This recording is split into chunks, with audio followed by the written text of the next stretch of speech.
نسل کو پیغام ہے میرا، ہر حال میں تم صاحب کردار ہی رہنا۔ جب دین فروش بیچ رہے ہوں خدا کا دین، تم حق کا علم لے کے وفادار ہی رہنا۔ ہر بے ضمیر دشمن شبیر سے لڑ کر تم دار پہ بھی میثم تمار ہی رہنا۔ آنچ آئے نہ شبیر کے مقصد پہ ہمیشہ، سب کچھ نثار کرنے کو تیار ہی رہنا۔ بزدل نہیں بننا، نہ عقیدے کو بدلنا، جیسے بھی ہو حالات آزادار ہی رہنا۔ اعوذ باللہ من الشیطان الرجیم، بسم اللہ الرحمن الرحیم۔ الحمد للہ رب العالمین، والصلاة والسلام علی اشرف الانبیاء والمرسلین، وخاتم النبیین مولانا مقتدانا وہادینا وسیدنا ابی القاسم محمد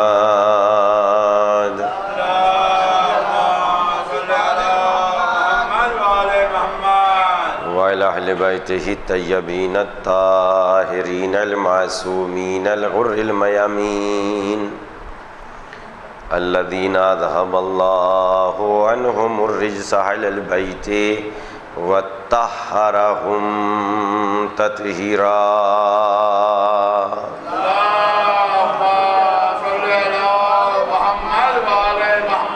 اما بعد فقد قال امام الحسین علیہ السلام، واللہ انی لا اعلم اصحابا اوف من اصحابی ولا اہل بیت ابر و اوفا من اہل بیت۔ صلوات پڑھیں محمد و آل محمد۔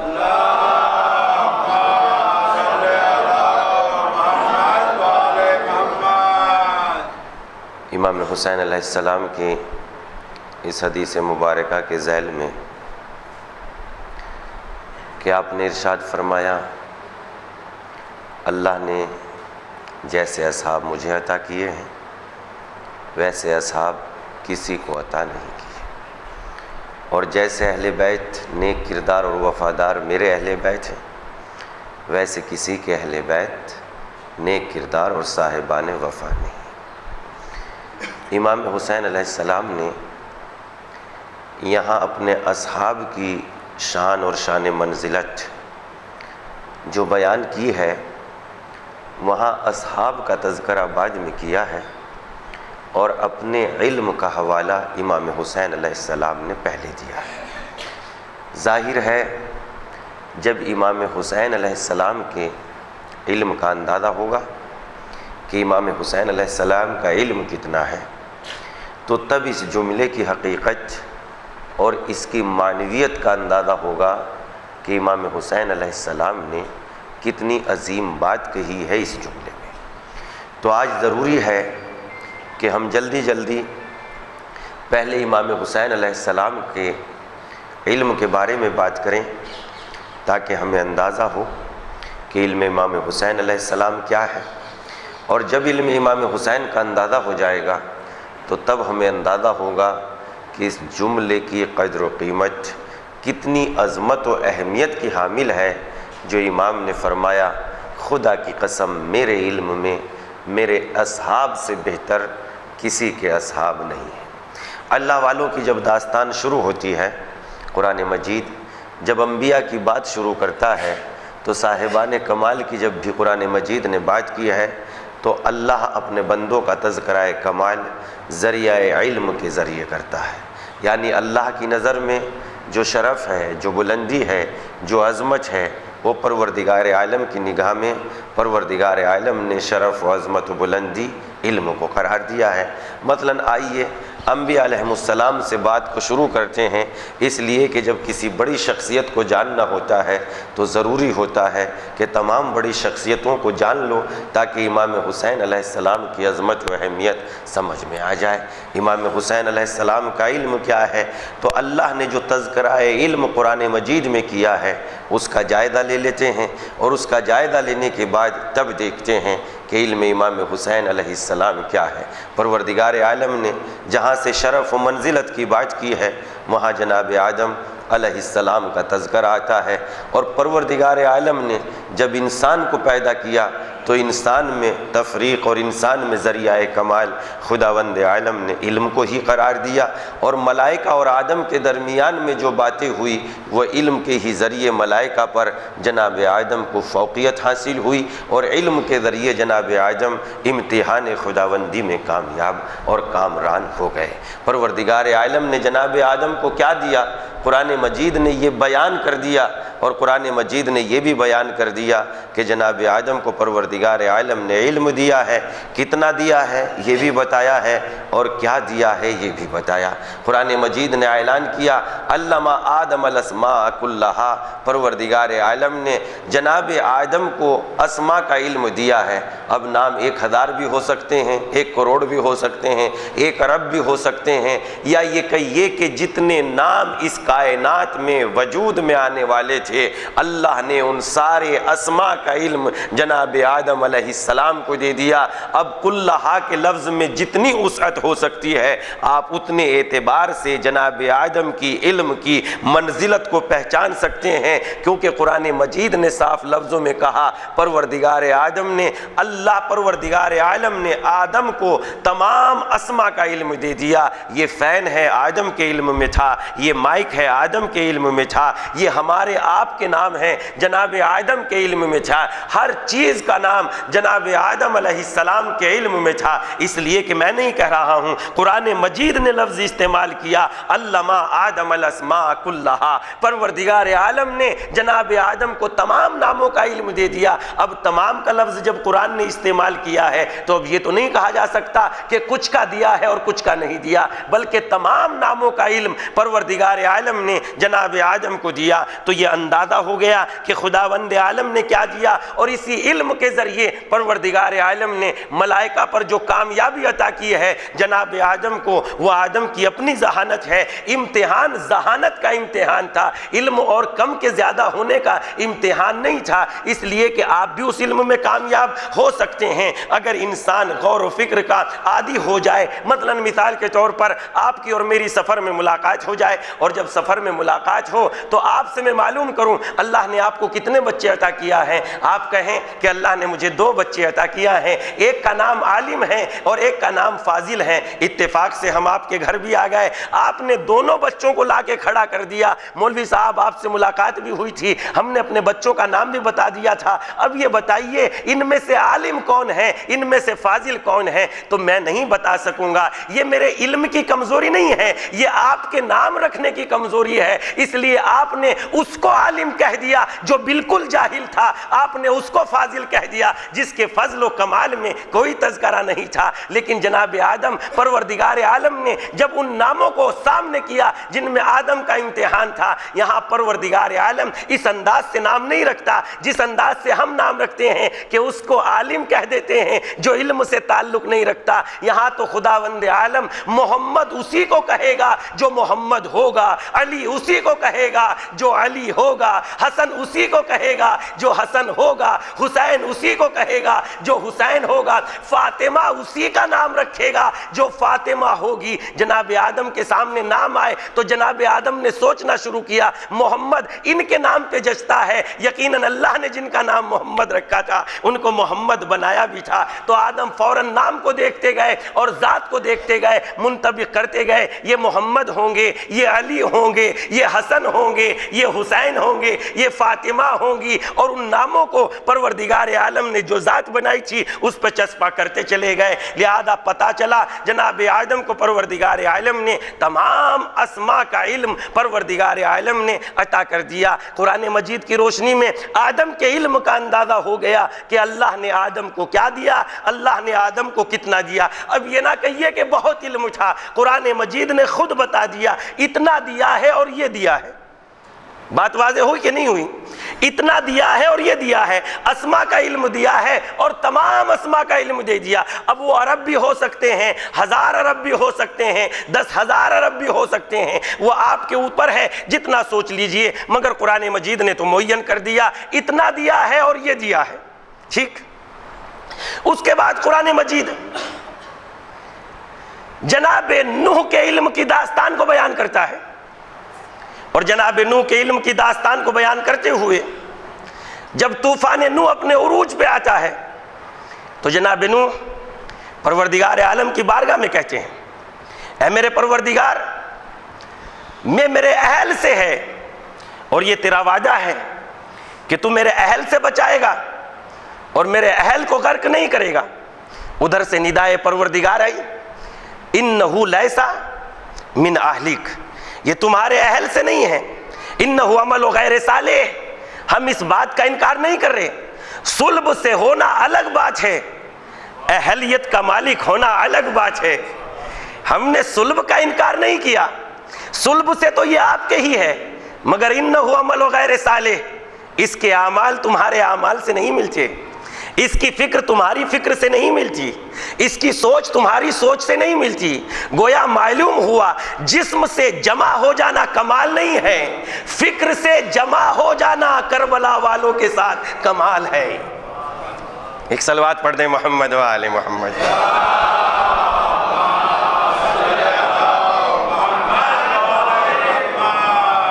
جسم سے جمع ہو جانا کمال نہیں ہے، فکر کے ساتھ جمع ہو جانا، فکر ایک ہو، اگر دور بھی رہتا ہو انسان تو بھی وہ ہمارے ساتھ ہے۔ جس طریقے سے اویس قرنی پیغمبر اسلام سے محبت کرتے تھے، ایک مرتبہ ملاقات نہیں ہوئی مگر پیغمبر نے کہہ دیا مجھے قرن سے جنت کی خوشبو آ رہی ہے۔ اس کا مطلب یہ ہے فکر ایک ہونی چاہیے، سوچ ایک ہونی چاہیے، سوچ کا سلیقہ ایک ہونا چاہیے۔ اگر سوچ الگ ہے اور عمل الگ الگ ہے تو صلب سے ہونے کے باوجود بھی خداوند عالم انکار کر دیتا ہے، یہ تمہارا ہونے کی اہلیت نہیں رکھتا، تمہارا تو وہ ہے جو تمہاری اہلیت رکھتا ہو۔ لہذا پیغمبر اسلام نے بھی صاف لفظوں میں اعلان کیا، پیغمبر نے ارشاد فرمایا میرا کون ہے؟ تو پیغمبر نے کہا من اتبعنی فإنہ منی، میرا تو وہ ہے جو میری پیروی کرتا ہو۔ میرا نام لے کے میرا بننے کی کوشش نہ کرنا، میری سیرت اپنا کے میرا بننے کی کوشش کرنا۔ ایک صلوات پڑھ دیں محمد و آل محمد پر۔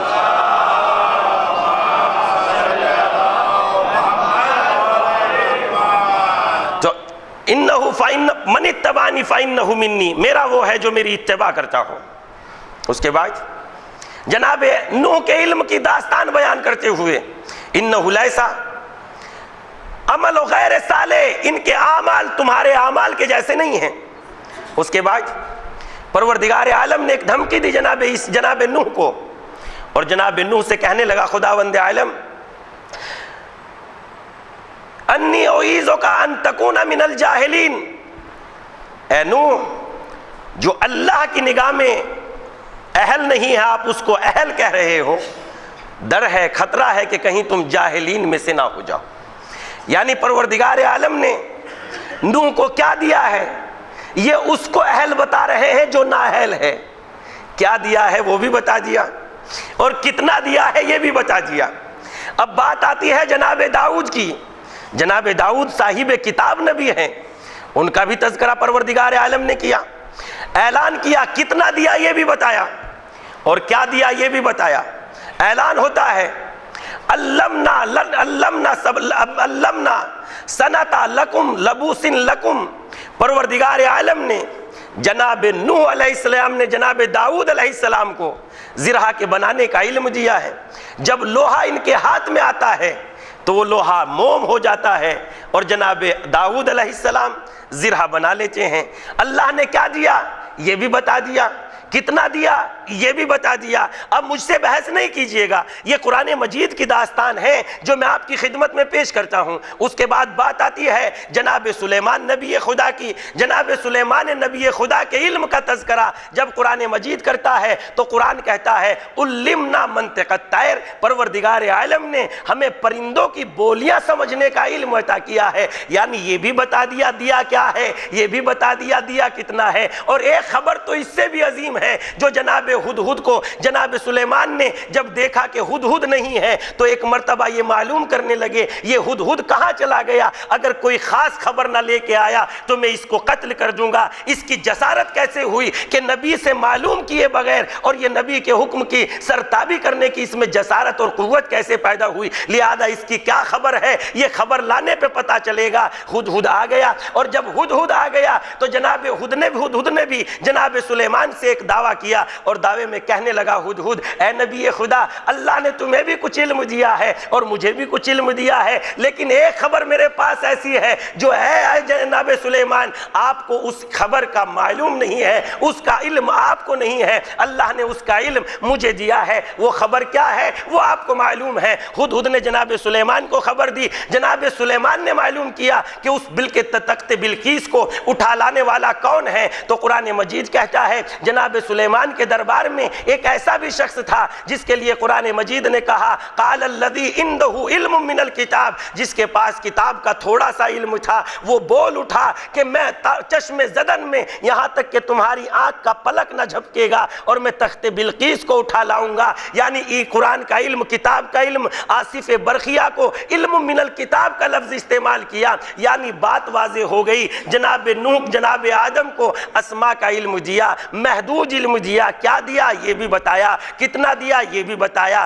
جناب سلیمان کو منطق الطیر پرندوں کی بولیوں کا علم دیا، کیا دیا یہ بھی بتایا، کتنا دیا یہ بھی بتایا۔ جناب داؤد کو لوہا ہاتھ میں موم بن جاتا ہے، کیا دیا یہ بھی بتا دیا، کتنا دیا یہ بھی بتا دیا۔ جناب نوح کو یہ دیا کہ یہ اس کو اہل کہہ رہے ہیں جو خدا کی نظر میں نااہل ہے، کیا دیا یہ بھی بتا دیا، کتنا دیا یہ بھی بتا دیا۔ لیکن اس کے بعد جب بات آتی ہے قرآن مجید جب بات کرتا ہے آخری نبی محمد مصطفیٰ صلی اللہ علیہ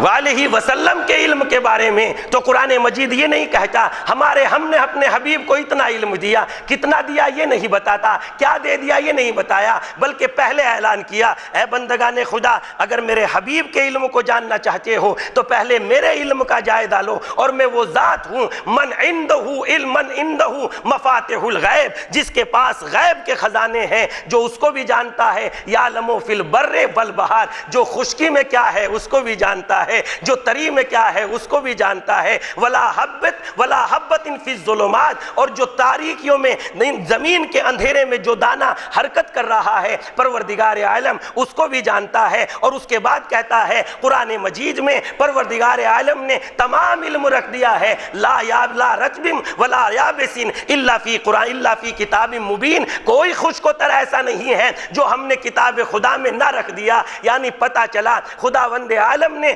محمد مصطفیٰ کے علم کا اعلان کرنے سے پہلے اپنے علم کا اعلان کیا، میں وہ ہوں جس کے پاس غیب کے خزانے ہیں، میں وہ ہوں جو تری میں ہے اس کو بھی جانتا ہوں، میں وہ ہوں جو خشکی میں ہے اس کو بھی جانتا ہوں، میں وہ ہوں جو تاریکیوں کو میں اس کو بھی جانتا ہوں، میں ہر چیز کو جانتا ہوں، اور کوئی خشک و تر نہیں ہے جس کو میں نے کتاب مبین میں نازل نہ کر دیا ہو، نہ رکھ دیا ہو۔ اور میں نے کتاب مبین کا علم کس کے سینے پہ رکھا ہے؟ میں نے کتاب مبین کا علم پیغمبر اسلام صلی اللہ علیہ وآلہ وسلم کو عطا کیا ہے۔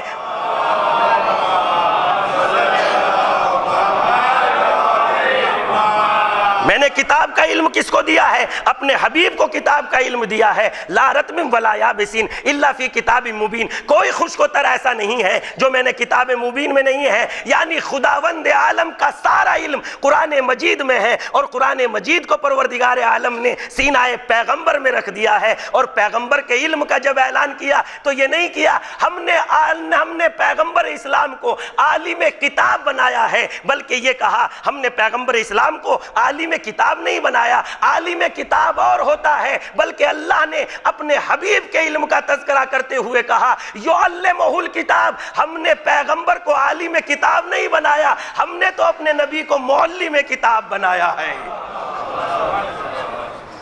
ایک صلوات پڑھ دیں محمد و آل محمد پر.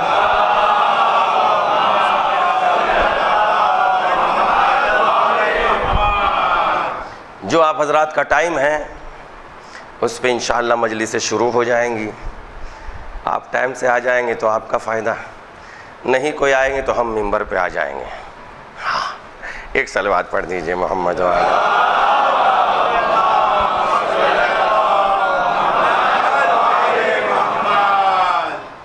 تو اللہ نے اپنے حبیب کو یہ نہیں کہا کہ ہم نے اپنے حبیب کو معلم عالم کتاب بنایا، بلکہ کہا ہم نے اپنے حبیب کو معلم کتاب بنایا. معلم کتاب جو ہوتا ہے پورا کتاب کا علم اس کے سینے میں ہوتا ہے. عالم کتاب تو اس کو بھی کہا جا سکتا ہے جو چند سطور کو جانتا ہو، چند سطور کو نہ جانتا ہو، لیکن جو معلم کتاب ہوتا ہے وہ ہر خشک و طری کو جانتا ہے. تو اللہ نے اپنے حبیب کا علم کرتے ہوئے تو اس کے بعد قرآن مجید نے کہا اے پیغمبر تم کو بھی اپنی رسالت کے لیے گواہ چاہیے. تو گواہی کے طور پر قرآن مجید نے کہا قل کفی باللہ شہیدا بینی و بینکم عندہ علم الکتاب. میں تمہاری گواہی کے لیے اللہ کافی ہے، اور وہ تمہاری گواہی دے گا جس کے سینے میں پروردگار عالم نے کل کتاب کا علم رکھا ہے. تو اب ذرا دیکھیے جب ذرا سا علم مل جاتا ہے تو آصف ابن برخیہ کے لیے کہا کہ ان کے پاس کتاب کا تھوڑا سا علم تھا اور وہ چشم زدن میں تخت بلقیس کو اٹھا کے لے آئے. تو جس کے پاس جب کل کتاب کا علم ہوگا تو اب یہ اعتراض نہ کیجئے کہ ایک مغرب میں پکار رہا ہے تو وہاں بھی چلے جائیں گے، ایک مشرق میں پکار رہا ہے وہاں بھی چلے جائیں گے. جب کتاب کا تھوڑا سا علم اتنا کمال رکھتا ہے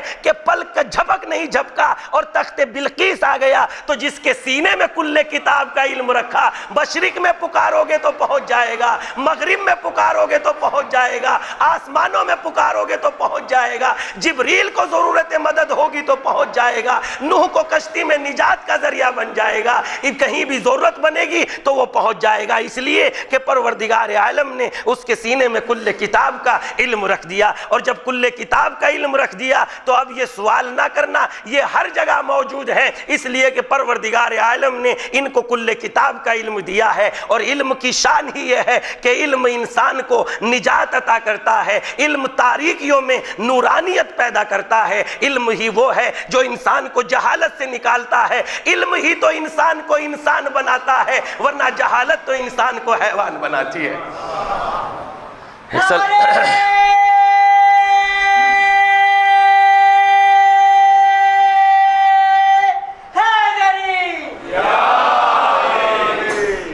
علم ہی تو ہے جو انسان کو انسان بناتا ہے، علم ہی سمجھاتا ہے باریکیاں کیا ہے، علم ہی سمجھاتا ہے انسانیت کیا ہے، علم ہی سمجھاتا ہے انسانیت کیا ہے، علم ہی بتاتا ہے تعلقات کیا ہے، علم ہی بتاتا ہے نفسانیت کیا ہے. گویا علم محسوس کریں اور علم حاصل کریں. خدا کی قسم علم ہی اندھیروں میں اجالا پیدا کرتا ہے. میں آپ کی خدمت میں علم نور ہے، اور اس نور کو پروردگار عالم نے مخصوص سینوں کے لیے مخصوص کیا ہے. اس لیے علم پڑھنے پڑھانے سے حاصل نہیں ہوتا، علم تو فکر کرنے سے حاصل ہوتا ہے. علم جہالت کے مقابلے پہ نہیں ہے. یعنی یہ نہیں کہا جا سکتا جو الف با تا سا نہیں جانتا وہ جاہل ہے، جو اے بے سا نہیں جانتا وہ جاہل ہے، جو اے بی سی ڈی نہیں جانتا وہ جاہل ہے. نہیں، وہ جاہل نہیں ہے، وہ تو یہ کہیے کہ الفابیٹ نہیں جانتا، رسم الخط نہیں جانتا. جاہل وہ نہیں ہے جو پڑھنا نہ جانتا ہو، جاہل تو وہ ہے جو فکر کرنا نہ جانتا ہو. جہالت علم جو ہے جہالت کے مقابلے پہ نہیں آیا ہے. یعنی جو جاہل ہے وہ بے علم ہے، بلکہ علم وہ جاہل وہ ہے جو بے فکر ہے. اسی لیے قرآن مجید نے صاحبان فکر سے بات کرتے ہوئے قرآن مجید نے عام لفظ استعمال کیا، ہمارے بندے وہ ہیں جو سب کی سنتے ہیں مگر کرتے عمل اس پر ہے جو سب سے احسن ہوتا ہے، جو سب سے بہتر ہوتا ہے. یہ احسن کون بتائے گا؟ علم ہی تو بتائے گا. علم ایک نور ہے، علم ایک چراغ ہے، اندھیروں کا جواب علم دیتا ہے. علم اندھیروں میں روشنی روشنی پیدا کرتا ہے۔ میں آپ کی خدمت میں مثال عرض کرتا ہوں، مثلا یہ علم ہے، یہ لائٹ جو چل رہی ہے یہ نور ہے، اور نور کے ذریعے نور ہر چیز کا جواب دیتا ہے، اندھیرا ہر چیز میں خاموش رہتا ہے۔ مثلا ہم رات میں کمرے میں ہیں اور کمرے میں جانے کے بعد اتفاق سے لائٹ چلی گئی، اور جیسے ہی لائٹ چلی گئی ویسے ہی کوئی چیز اوپر سے گر گئی، اندھیرا چھا گیا اور ہم چیختے رہیں کون ہے، کیا گرا ہے، کوئی جواب نہیں آتا، اس لیے کہ اندھیرے جواب نہیں دیا کرتے۔ فوراً لائٹ آ گئی، لائٹ نے جواب دیا۔ بلی اوپر چڑھ گئی ہے، اس نے ایک برتن گرا دیا، یعنی معلوم ہوا اندھیرا خاموش رہتا ہے، نور جواب دیتا ہے، نور جواب دیتا ہے۔ ایک صلوات پڑھ دیں محمد۔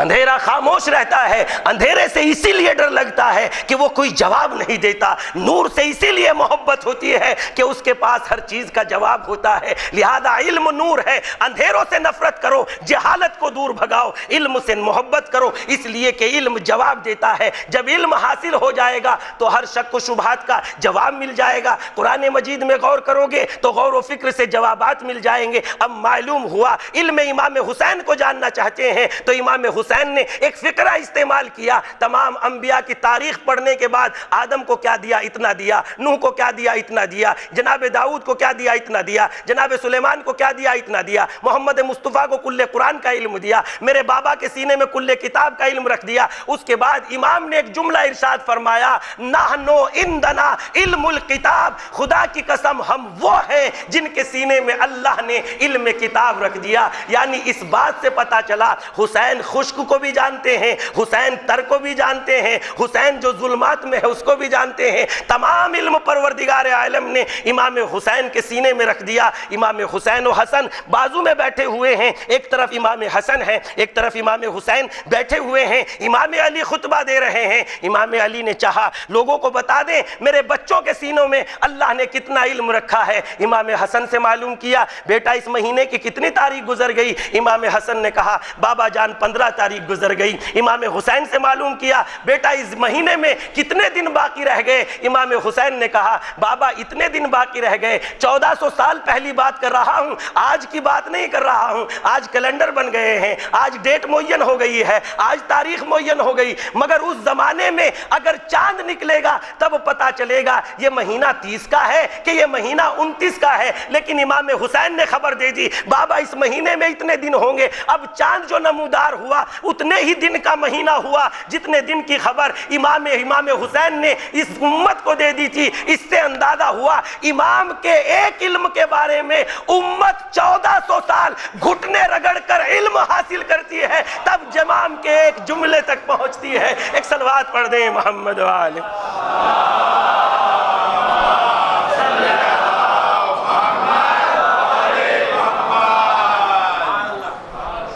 ایک گھنٹے کا ٹائم نہیں ہو سکتا ہے صبح کا؟ نہیں ہو سکتا تو میں کیا سناؤں آپ کو، ٹائم ہو گیا۔ اور مضمون جو کا تو باقی رہ گیا، کل عرض کروں گا انشاءاللہ۔ لہذا یہاں سے پتہ چلتا ہے امام حسین نے، یہ علم کی بات ہے۔ اب یہیں سے پتہ چلا امام حسن نے اس کی خبر دی جو گزر چکا تھا، امام حسین نے اس کی خبر دی جو آنے والا تھا۔ یہیں سے یہ بات واضح ہو گئی، امام تنہا گزرے ہوئے کو نہیں جانتا، امام آنے والے کو بھی جانتا ہے۔ امام کہتے ہی اس کو ہے، جو ہو چکا ہے اس کو بھی بتائے گا، جو ہونے والا ہے اس کی بھی خبر دے گا۔ اب اس امامت کے اس علم کی روشنی میں اب اس جملے کا اندازہ ہوا کہ اللہ نے جیسے اصحاب مجھے عطا کیے ہیں ویسے کسی کو اصحاب عطا نہیں کیے۔ یعنی امام حسین نے روز قیامت تک پیدا ہونے والے آدمیوں کو مد نظر رکھتے ہوئے اس جملے کو ارشاد فرمایا کہ جیسے اصحاب مجھے نصیب ہوئے ہیں ایسے نہ آدم کو ہوئے ہیں نہ خاتم کو نصیب ہوئے ہیں۔ انہی اصحاب کا تذکرہ آپ کی خدمت میں انشاءاللہ کل آگے بڑھا چڑھایا جائے گا۔ آج میرا ارادہ تھا کہ جناب عبداللہ ابن عمیر کلبی کے بارے میں آپ کی خدمت میں بیان کرتا۔ جناب عبداللہ ابن عمیر کلبی نخیلہ میں رہتے تھے، اور نخیلہ کوفے سے باہر ایک جگہ کا نام تھا جس کو چھونی قرار دیا گیا تھا۔ اس شخص کو کوئی بات معلوم نہیں تھی کہ کیا ہو رہا ہے، حالات کیسے ہیں، مگر عبید اللہ ابن زیاد نے جو نخیلہ میں تیاری کی تو اس نے ایک مرتبہ معلوم کیا کہ آخر کیا ہو رہا ہے۔ کہ امام حسین علیہ السلام فاطمہ زہرا سلام اللہ علیہا کے فرزند امام حسین کے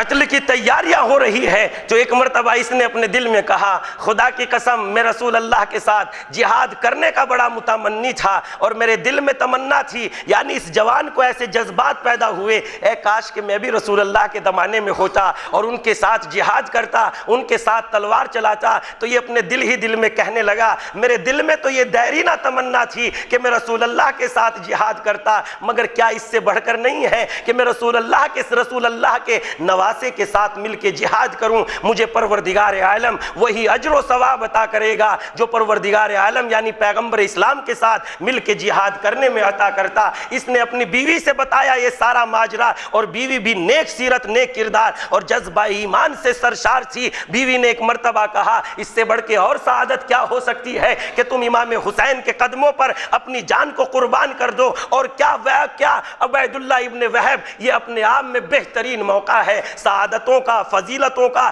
جناب وہب کی زوجہ نے جناب عبداللہ ابن عمیر کی زوجہ نے جناب عبداللہ ابن عمیر کے جذبے کو اور بھی دوبالا کر دیا، مگر ایک مرتبہ کہنے لگی اے عبداللہ ابن عمیر مجھے نہ بھول جائیے گا، مجھے بھی ساتھ لے کے چلیے گا، اس لیے کہ میں بھی آپ کی جنگ دیکھنا چاہتی ہوں، میں بھی امام حسین کی شہزادیوں کے ساتھ رہنا چاہتی ہوں۔ عبداللہ ابن عمیر اپنی زوجہ کو لے کے ساتھ چلے اور کربلا میں امام حسین علیہ السلام سے جا ملے، لیکن آپ کی خدمت میں اس بہادر نوجوان کی جنگ کل انشاءاللہ عرض کروں گا۔ آج تو آپ کو معلوم ہے کہ تاریخ دوم میں ہم امام حسین علیہ السلام کے وارد کربلا ہونے کے مصائب پڑھتے ہیں، مگر اس جگہ پر مجھے ایک عظیم حدیث یاد آتی ہے۔ پہلے میں آپ کی خدمت میں اس ایک حدیث کا تذکرہ کر دوں، اور حدیث یہ ہے جناب ام سلمہ راوی ہے، اور جناب ام سلمہ کہتی ہیں ایک روز پیغمبر اسلام میرے گھر تشریف لائے، اور لانے کے بعد کہنے لگے اے سلمہ میں حجرے میں جا رہا ہوں، دیکھو اگر کوئی آئے